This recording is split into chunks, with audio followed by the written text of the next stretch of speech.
Olá, Deus abençoe a sua vida. Vamos começar mais um livro novo no nosso desafio da Bíblia em um ano. Nós vamos começar o livro do profeta Daniel. Gosto demais desse livro.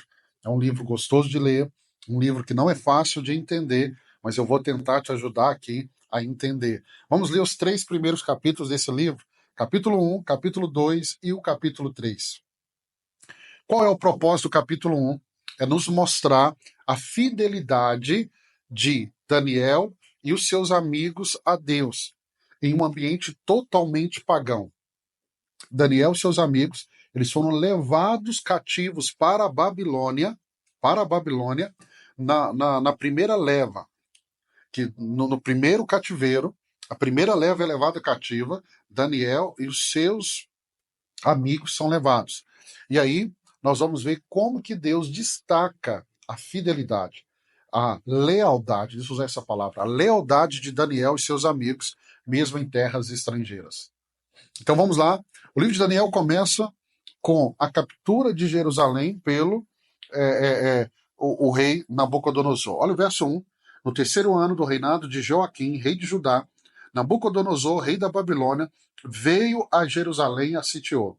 E o Senhor entregou Joaquim, rei de Judá, nas suas mãos, e também alguns dos utensílios do templo de Deus. Ele levou os utensílios para o templo do seu Deus, na terra de Sineé, e os colocou na casa dos tesouros do seu Deus. Deus aqui com letra maiúscula. Então ele nos mostra a primeira invasão da Babilônia, como que Joaquim foi capturado. Então, a primeira leva de cativos é levada para a Babilônia. Ele destaca aqui que alguns utensílios do templo também foi levado nesse momento, e entre esses que foi levado está Daniel e os seus amigos, né? Então, Daniel é levado, seus amigos, Ananias, Misael e Azarias, são levados para o exílio. E eles vão ser selecionados para servir na corte do rei devido à sua aparência e inteligência. Então, do verso 1 ao 7, nós vemos isso. Então, a Babilônia é um império que está crescendo. Era o costume deles, quando invadiam uma nação, pegar os nobres, jovens, e levar para estar na corte, para que eles fossem preparados, educados. Educados. E aí eles são instruídos aqui na língua e na literatura dos caldeus. E recebem nomes babilônicos. E aí, no entanto, Daniel resolve em seu coração não se contaminar com a comida e o vinho da mesa do rei. E aí você talvez conheça essa história, se não você está lendo pela primeira vez, leia com muita calma, é muito, muito lindo essa história de Daniel. Ele pede permissão para comer apenas vegetais e beber água. Então você vê que Daniel tem a oportunidade de comer da mesma comida que está na mesa do rei, Nabucodonosor. Mas ele decide comer apenas legumes e vegetais e beber águas. Então é como podemos dizer que ele está fazendo aqui realmente um jejum. Há uma resistência daqueles que tomavam conta de Daniel e de seus amigos, e Daniel fala assim: vamos fazer só um teste. E aí você vai ver se isso vai nos fazer bem ou não. E aí Deus abençoa essa decisão de Daniel de não se contaminar. Escute isso. Deus abençoa a decisão de Daniel de não se contaminar. Todas as vezes que eu e você nos colocamos nesse lugar de santidade, você pode ter certeza que Deus vai nos abençoar. E após 10 dias, eles estão aqui mais saudáveis, robustos do que os outros que comeram da mesa do rei. E aí, como resultado, Deus vai conceder a Daniel conhecimento, inteligência e sabedoria extraordinárias. E aí Daniel, em particular, ele recebe a habilidade de interpretar visões e sonhos. E aí nós vamos ver isso no verso 14 até o verso 17. Deus dá a ele. E aí no final desse período de treinamento, podemos dizer, nesse período de estudos, Daniel e seus amigos são encontrados 10 vezes mais sábios do que todos os outros sábios da Babilônia. Olha o verso 8 do capítulo 1, para mim ele é o verso que mostra muito esse capítulo, e Daniel propôs no seu coração, presta atenção, e Daniel propôs no seu coração. A Bíblia não fala, e Deus pôs no coração de Daniel. E Daniel propôs no seu coração. Foi uma decisão de Daniel. Eu conheço tantas pessoas, elas repetem a mesma coisa. Não, pastor, estou esperando Deus colocar no meu coração. Deus honra, como honrou Daniel e seus amigos, quando você toma uma atitude do seu coração. Por que, que você não está comendo a comida do rei? Deus pediu você para fazer isso? Não. Eu que decidi porque eu não quero me contaminar. Olha que coisa linda. Por isso que Deus honra tanto Daniel e seus amigos. Né? E aí, vamos lá, vamos ler de novo o verso 8. E Daniel propôs no seu coração não se contaminar com a porção das iguarias do rei, nem com o vinho que ele bebia. Portanto, pediu ao chefe dos eunucos que ele concedesse não se contaminar. E aí eu quero ler para você Romanos, capítulo 12, verso 2, que Paulo diz assim: E não vos conformeis com este mundo, mas transformai-vos pela renovação do vosso entendimento. Então, o que você vê aqui Daniel tomando essa decisão é o que o apóstolo Paulo ele tem dito. Sempre que um jovem vai entrar na faculdade, eu falo com ele, leia o livro de Daniel, veja que Daniel estava em uma faculdade, em uma terra distante, e ele decidiu não se contaminar. Vemos que Deus dá a ele sabedoria e inteligência. Livro de Tiago, Tiago vai dizer, se há falta de sabedoria, peça a Deus e Deus dá livremente. Vamos para o capítulo 2. Capítulo 2, o propósito é demonstrar a sabedoria de Deus sobre os reis da terra. E aí revelando o futuro das nações através do sonho dado por Deus a Nabucodonosor e vai ser interpretado por Daniel. Então, capítulo 2, nós temos o sonho de Nabucodonosor interpretado por Daniel. Este é um capítulo que nós vamos precisar dele quando vamos estudar a Bíblia, principalmente a parte escatológica. Deixa eu adiantar para você, o livro de Daniel é um livro também escatológico. Ele fala dessa realidade de Israel, mas ele aponta também para o fim. O que vemos aqui é que no segundo ano do seu reinado, Nabucodonosor tem um sonho, e esse sonho vai perturbá-lo. Um sonho perturbador. Mas ele não consegue se lembrar dos detalhes. E aí ele vai exigir que os sábios não apenas interprete o sonho, mas também o revele. Ou seja, contem o sonho e também o interpretem, sob a ameaça de morte, que vai passando todos os sábios do reino. E eles são incapazes de cumprir essa ordem. E aí os sábios são condenados, mas Daniel vai intervir, pedindo tempo para buscar a misericórdia de Deus em oração. Verso 1 ao 18 é esse momento. Então Daniel ele vai dizer assim, olha, me dê um tempo, eu vou orar a Deus, eu vou pedir Deus para revelar este sonho para mim.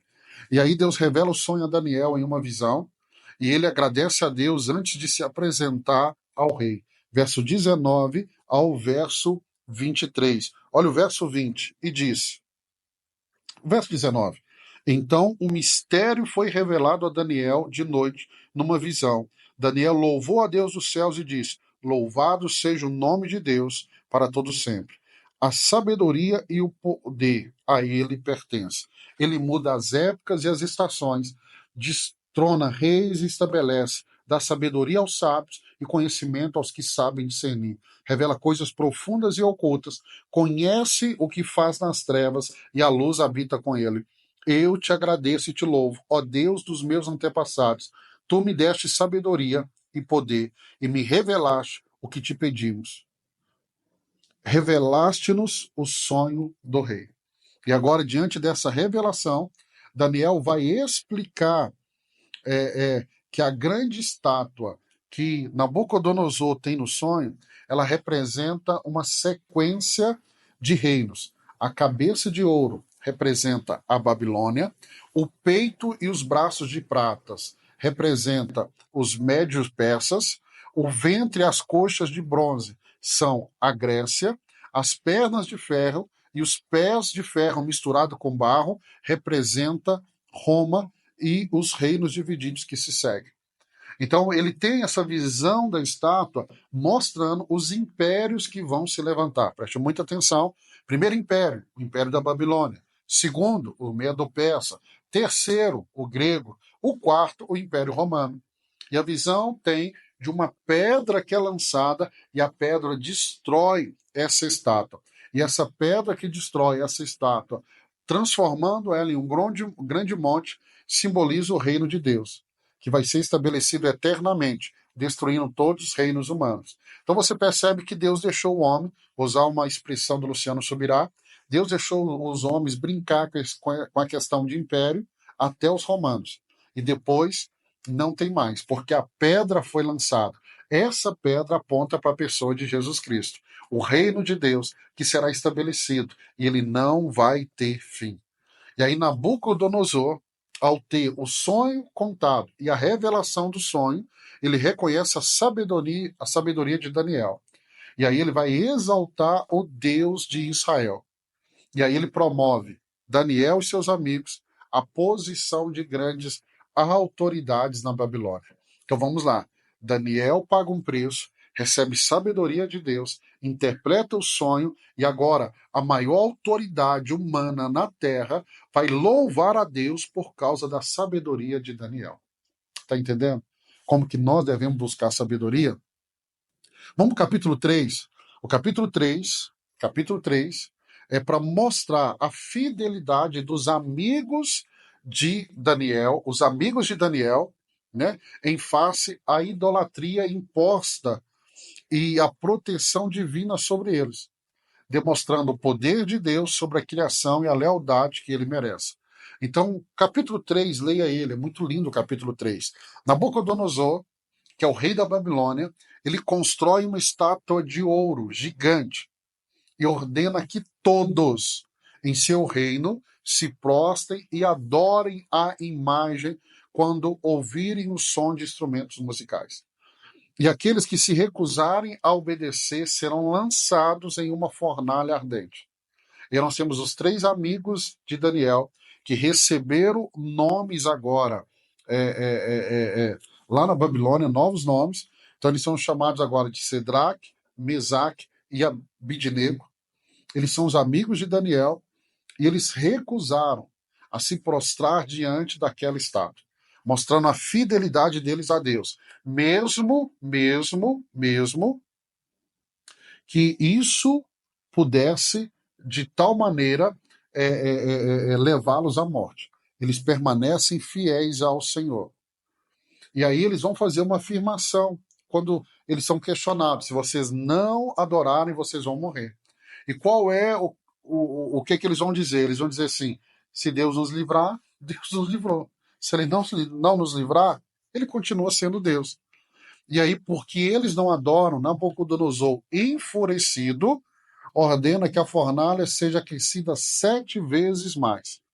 E a Bíblia diz que os 3 homens são lançados nela. No entanto, para espanto do rei, ele lança 3 jovens. A Bíblia diz que a fornalha estava tão quente que os soldados que os lançaram morreram queimados. E a Bíblia vai dizer que eles lançam 3, mas o rei vê 4 pessoas andando livremente no fogo. E ele vai dizer que o 4º homem tem a aparência de um filho dos deuses. Então, Sedraque, Mesaque, Abidnego, e agora tem o 4º homem, o quarto homem ali. Ou seja, aí nós temos uma teofania, aparição de Deus. Meu irmão, esse capítulo é para nos mostrar que vale a pena ser fiel a Deus, mesmo diante de uma ameaça de morte. Eu gosto muito do livro de Daniel, eu fico empolgado com o livro de Daniel. Nós terminamos agora o 3º capítulo, parabéns por essa leitura.